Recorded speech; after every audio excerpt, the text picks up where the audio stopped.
There's a lot of things that make Lord of the Rings stand above all other fantasy. One of the really strong ones is the notion of fellowship. And it means that a group of disparate people, different races, different skills, realizing that they have to work together. You have the central character of Frodo, who has to do this impossible task.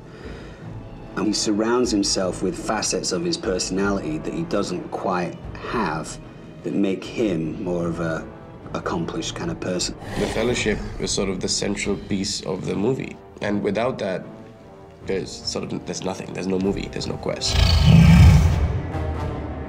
Fellowship is like friendship on steroids. All these people that you never thought would have been acquaintances, let alone friends, put aside their differences for a greater cause. What's unique about the War of the North is that it allows you to push into an area of the world that you haven't been into, and with characters that you don't necessarily know. Allow me to introduce my companions, Eredan of the Dunedain and Farin of Erebor. The fellowship that we're following is Andriel. She's a master of elven magic. And then there's Eredan, who is a ranger. And finally, we have Farin. Farin the dwarf, he's from Erebor, the Lonely Mountain. And he's very much a grizzled veteran. He's seen a lot of battles. He definitely knows what he's doing, too. He's killed tons of orcs, and he's willing to kill some more. He kind of enjoys it.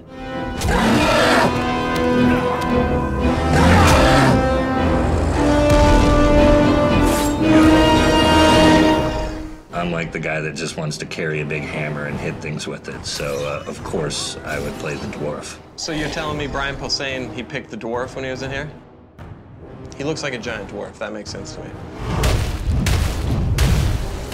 I was drawn to the female elf lore master first, mainly because she's the chick. And I feel like you don't always get the option to play as a girl. She's basically a secret agent, and she is a great fighter. She's, a few centuries old, so she definitely knows her way around. You have, your Dunedain ranger like Aragorn, so that's cool. He's been sent on a mission from Aragorn to accompany the other members of the Fellowship.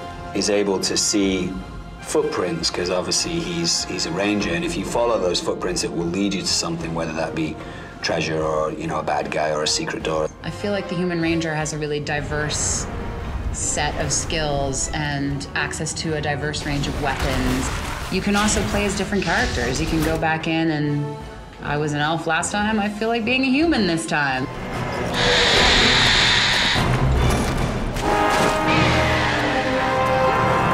Initially, they're sent on the mission by Aragorn, but as they head north, they start to piece together more elements of the story and discover a much greater threat. Agendaur is a lieutenant of Sauron, and he's been entrusted as Sauron's right hand in the north. So his mission is to gather armies in the north and unite them in an army and bring them down to crush Minas Tirith from the north.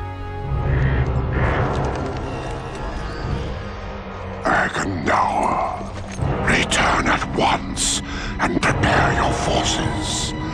We will have need of them soon. I think if you don't play this game multiplayer, you're kind of missing out on what makes Lord of the Rings Lord of the Rings. It's about going on a quest with other people. The cooperative game is incredibly important. You want to play with your friends. The idea of saving my friend from a battle sounds very noble. Take refuge here! Like when your friend is surrounded by 7 orcs and he's like, come on dude, help me out here. And you run and then you start killing and he's like, thanks. That feeling is a feeling I probably will never have in my life as a real human being. So to have that through the video game is wonderful. You can play either split screen or online. So if you want to play with a friend on the couch or if you want to play with a friend who's in another state, you can do that. And you can mix and match those, so you could have 2 of you on the couch and someone else playing online. You have this feeling of your platoon, your group, your fellowship. And whenever you play online, you're actually taking your character into that other person's game. And the experience and the loot that you gain in that other person's game, you keep that and you retain that and you bring that back to your own game as well. It's just really trying to create something that is immersive, that people want to play again and again. Lord of the Rings War of the North is a game that if you're into Lord of the Rings, this game is going to take up several months of your life, and having your wife go, are you playing that again? And you going, no, I'm emailing people, I'm getting work done.